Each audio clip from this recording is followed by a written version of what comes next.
Anatomía macroscópica. A continuación le brindaremos información de cómo está formado el plexo braquial, plexo cervical y columna vertebral.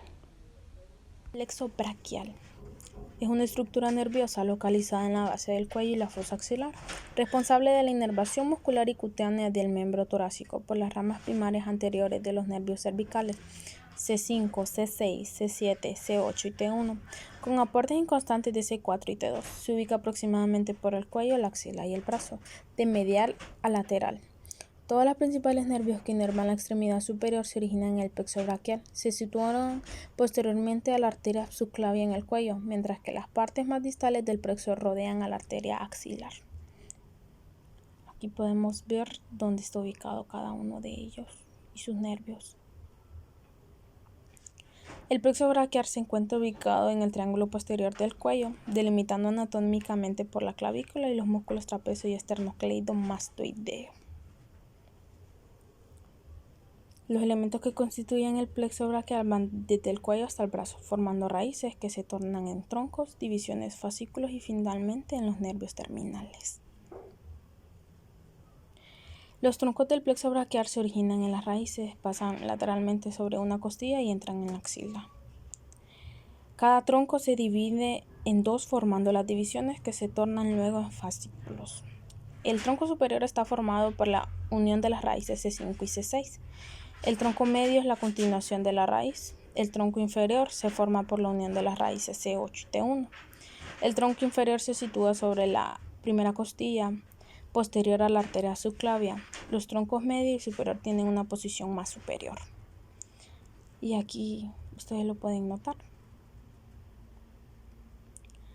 Las raíces. Estos llevan las fibras simpáticas a las raíces porque se distribuyen por la periferia.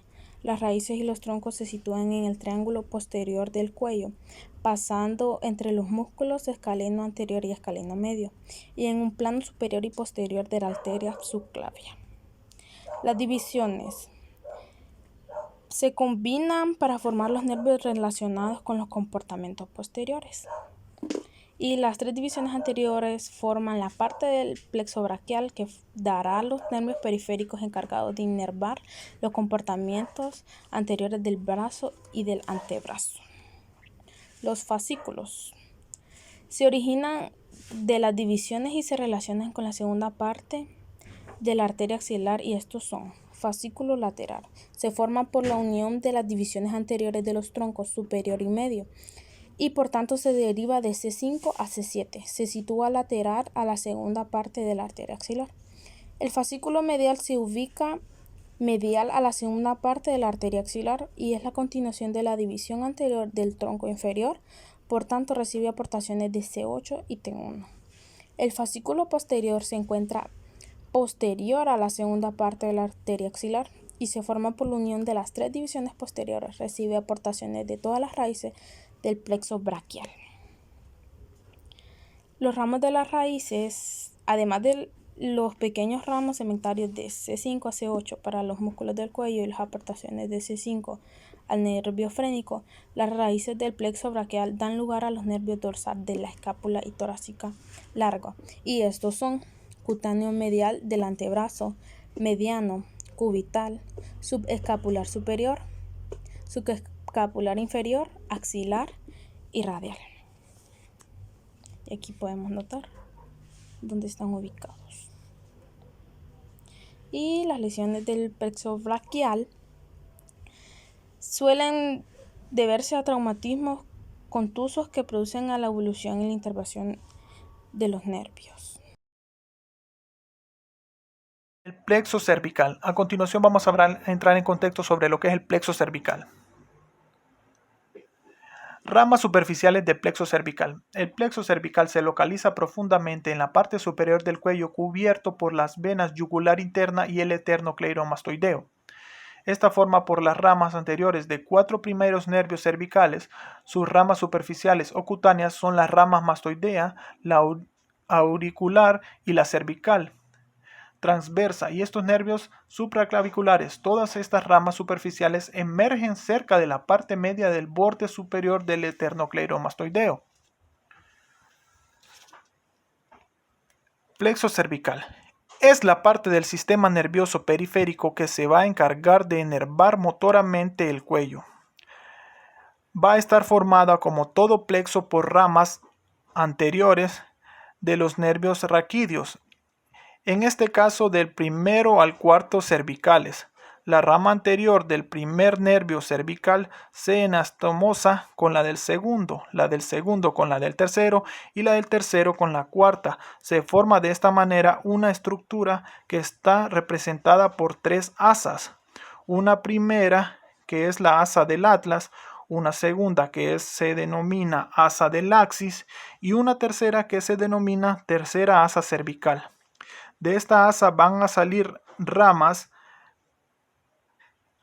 colaterales que van a representar el plexo cervical y se dividen en dos grupos, una parte superficial que respecta del plexo cervical superior totalmente sensitiva y una profunda que es totalmente motora. La parte del plexo cervical superior superficial está representada por cuatro nervios que son dos que nacen de la segunda asa cervical y son las ramas transversas y la rama auricular, y también nace de la segunda asa la rama mastoidea, y por último, saliendo de la tercera asa, una descendente que es la rama supraclavicular y la supracromial. Columna vertebral. La columna vertebral, espina dorsal o también llamada raquis, es una estructura cartilaginosa, ósea, articulada, resistente en forma de tallo longitudinal que constituye la parte posterior al esqueleto axial y protege la médula espinal. Una de sus tantas funciones es que interviene como elemento de sostén estático, dinámico y da protección a la médula espinal.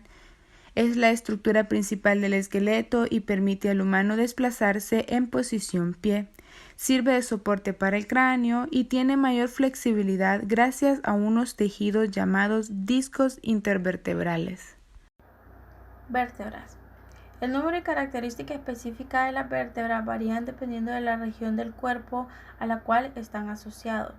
Hay 7 vértebras cervicales, 12 torácicas, 5 lumbares, 5 sacras y 3 o 4 en el coxis. Las vértebras sacras se fusionan en un elemento óseo único llamado el sacro. Las vértebras en el coxis son rudimentarias en su estructura, varían en un número entre 3 y 4 y a menudo se fusionan en un coxis único. Teniendo una vista lateral de la columna podemos identificar curvatura cervical, curvatura torácica, curvatura lumbar y curvatura sacra. En una vértebra típica las características son cuerpo, arco, apófisis transversa, apófisis articulares, apófisis espinosa, escotaduras vertebrales, agujeros intervertebrales, agujero vertebral y agujeros transversos. Esta ha sido toda la información que podemos brindarles sobre plexo cervical, plexo braquial y columna vertebral. Muchas gracias y espero les funcione y les haya gustado.